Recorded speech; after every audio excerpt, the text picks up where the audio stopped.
पहाड़ों से घिरा एक छोटा गांव भृंगीपुर। चारों ओर जंगल, न बिजली न मोबाइल सिग्नल।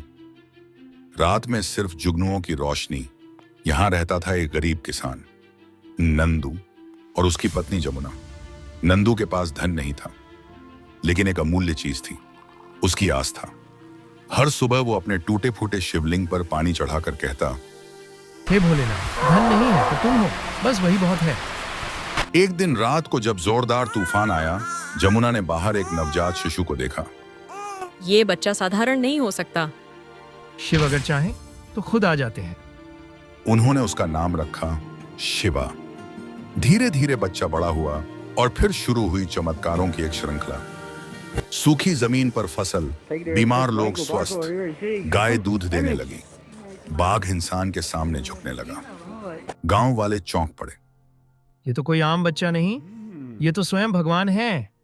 शिवा अब लगभग 8 साल का हो चुका था। वो बच्चों जैसा दिखता था, मगर उसकी आंखों में गहराई थी, जैसे ब्रह्मांड की शांति वहां छिपी हो। शिवरात्रि के पहले दिन गांव के लोग इकट्ठा होते हैं।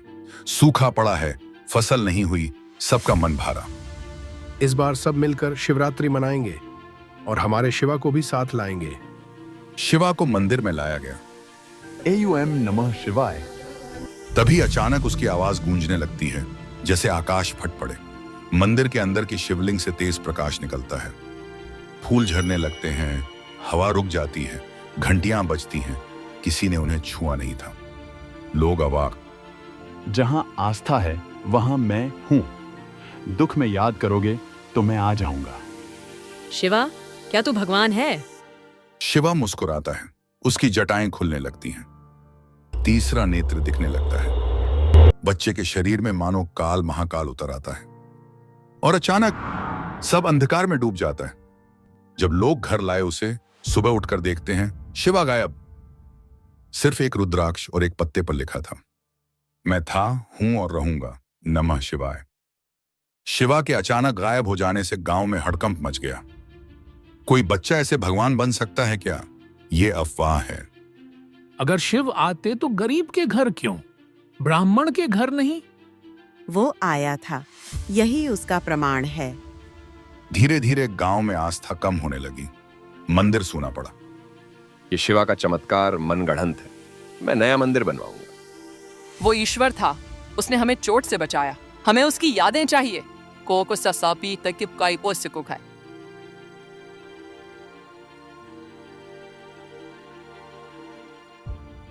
इस चमत्कार ने गांव वालों का मन फिर से बदल दिया। रघुनाथ बाबू खुद आकर प्रणाम करते हैं। शिव हमें परखते हैं, हम कितने सच्चे हैं ये वही तय करते हैं। गांव में शांति थी, पर आसमान अचानक काला पड़ गया। नदी का बांध टूट गया, बाढ़ का पानी गांव में घुसने लगा। भोलेनाथ बचाओ! शिवा हमें छोड़ गया। महाकाल कभी किसी को छोड़ते नहीं। AUM नमः शिवाय। आस्था ही शक्ति है। वो युवक गायब हो गया। बाढ़ के बाद गांव फिर जीवित हुआ, पर नंदू और जमुना के मन में सवाल था, शिवा क्यों आया? जमुना, मैं गया नहीं था, मैं बस रूप बदलता हूं। भगवान तुम्हारे भीतर हैं। क्या तुम फिर चले जाओगे? मैं रुद्राक्ष में, विश्वास में, बच्चों की हंसी में और साहस में रहूंगा। उस रात के बाद गांव में चमत्कार हुए, फसल दोगुनी हुई, नई नदी बही। लोग झगड़े भूलकर साथ पूजा करने लगे। मंदिर आत्मा का केंद्र बन गया। एक दिन एक यात्री गांव आया। उसने पूछा, इस गांव का रहस्य क्या है? हमारे शिवा आए, हमें सिखा गए भगवान इंसानियत में बसते हैं। भृंगीपुर की चमत्कारी कहानी दूर दूर तक फैलने लगी, पहले गांवों में, फिर शहरों में। कुछ ने इसे अफवाह माना, पर गांव में आए उन्हें कुछ महसूस हुआ। गांव में बच्चे दीप जलाकर शिव मंत्र जपते, बुजुर्ग मंदिर साफ रखते। जहां पहले कलह था, वहां मिशान अतिशय था, वहां अब करुणा थी। शहर से छात्र शोध करने आए। उन्होंने पूछा, आपका गांव इतना शांतिपूर्ण कैसे हो गया? तो आया करा, कुछ मत सुनो, बस ये रुद्राक्ष हाथ में लो और शांत हो जाओ। छात्रों ने रुद्राक्ष छुआ, अद्भुत ऊर्जा महसूस हुई, मन शांत हो गया। शिवा का संदेश अब गांव का नहीं रहा, वह बन गया एक चेतना, एक आस्था, एक बोध। भृंगीपुर अब एक तीर्थ बन चुका था। यहां पूजा के साथ सेवा, ध्यान और ज्ञान चलता था। हर पूर्णिमा पर गांव वाले मंदिर में इकट्ठा होते और एक स्वर में गूंजता, एयम नमः शिवाय। एक पूर्णिमा की रात मंदिर के ऊपर एक चमकदार प्रकाश दिखाई देता है।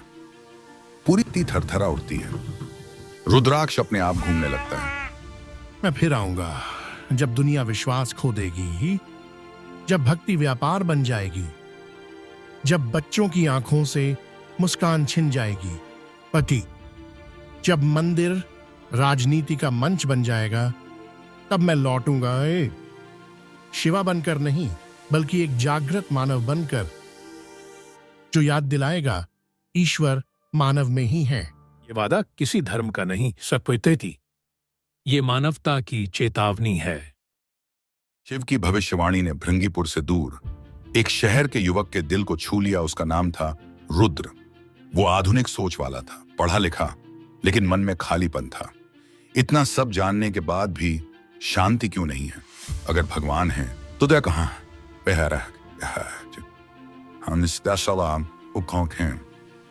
उसकी मां उसे बचपन में एयूएम नमः शिवाय सिखाया करती थी। मां नहीं रही, पर वो मंत्र रुद्र के भीतर रच बस गया।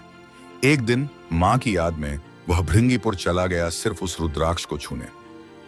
जब उसने मंदिर में रुद्राक्ष को छुआ तो सब कुछ शांत हो गया।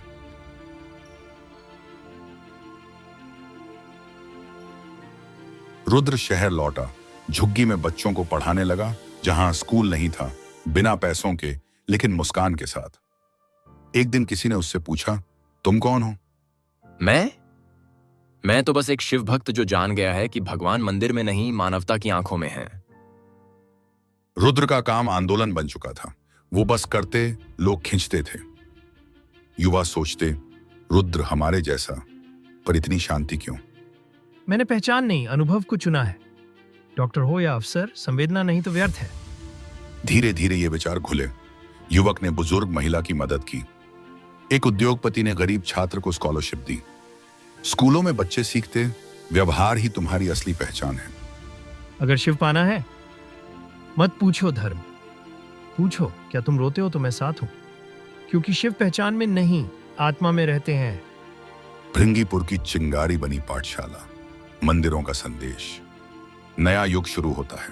भगवान अब व्यवहार में पाए जाते हैं। प्रेरणा बना। रुद्र एक प्रकाशवाहक चुपचाप बदलाव लाता है। उसने तपपथ बनाया, उद्देश्य हर किसी में दीप जलाना। तुम शिव का अंश हो, खुद एक रोशनी बन सकते हो। जीवन बदले। युवा शिक्षक, खुशहाल बुजुर्ग, न्यायपूर्ण अफसर। क्या तुम शिवा हो? शिव पथ है, प्रकाश, ज्ञान, साहस, प्रेम का। शिवा की घटना के बाद रुद्र का तपःपथ आंदोलन पूरे भारत में फैल चुका था। उत्तर प्रदेश के एक गांव में तपःपथ से बाल विवाह रुका। कश्मीर के स्कूलों में बच्चे साथ मिलकर एयूएम नमः शिवाय गाते। तमिलनाडु के वृद्धाश्रम में रुद्र की पुस्तक पढ़कर बुजुर्ग कहते, बुजुर्ग कहते, अब हम अकेले नहीं हैं। रुद्र का चेहरा पोस्टर पर नहीं, विचार लोगों के दिलों में थे। उसकी सीख, अगर शक्ति सिर्फ अपने लिए हो, वह अहंकार बन जाती है, और जब वो किसी और के लिए हो, वही शिव है। उसकी प्रेरणा राष्ट्रपति भवन तक पहुंची। उसे राष्ट्रीय मानव शक्ति पुरस्कार से सम्मानित किया गया। पर रुद्र मंच पर नहीं गया। उसने बस कहा, मैं कोई सम्मान लेने नहीं आया, मैं याद दिलाने आया हूं कि वही राष्ट्र निर्माण आत्मा के विकास से होता है, केवल विकास से नहीं। उसके ये शब्द गूंजते हैं संसद में, मंदिरों में, घरों में, दिलों में। एक नई राष्ट्रीय शिक्षा नीति बनी। बच्चों को सिखाया गया खुद को समझना, दूसरों का दर्द समझना और देश को आत्मा से जोड़ना। सर, भगवान शिव कहाँ रहते हैं? जो अपने काम को पूजा समझता है, जो रोते को चुप कराता है, जो देश को माँ समझता है, वही शिव है। अब केवल एक गांव नहीं, बल्कि एक चेतना है जो हर दिल, हर सोच, हर कर्म में जीवित है। रुद्र अब नजर नहीं आता, पर हर मुस्कान में, हर मदद में, हर आशीर्वाद में उसका अंश है। वो गया नहीं, वो हर उस इंसान में जिंदा है जो किसी और के लिए रोशनी बनता है। और जहां कहानी खत्म होती है वहीं शुरू होती है एक नई कहानी। फिर मिलेंगे एक नई कहानी के साथ।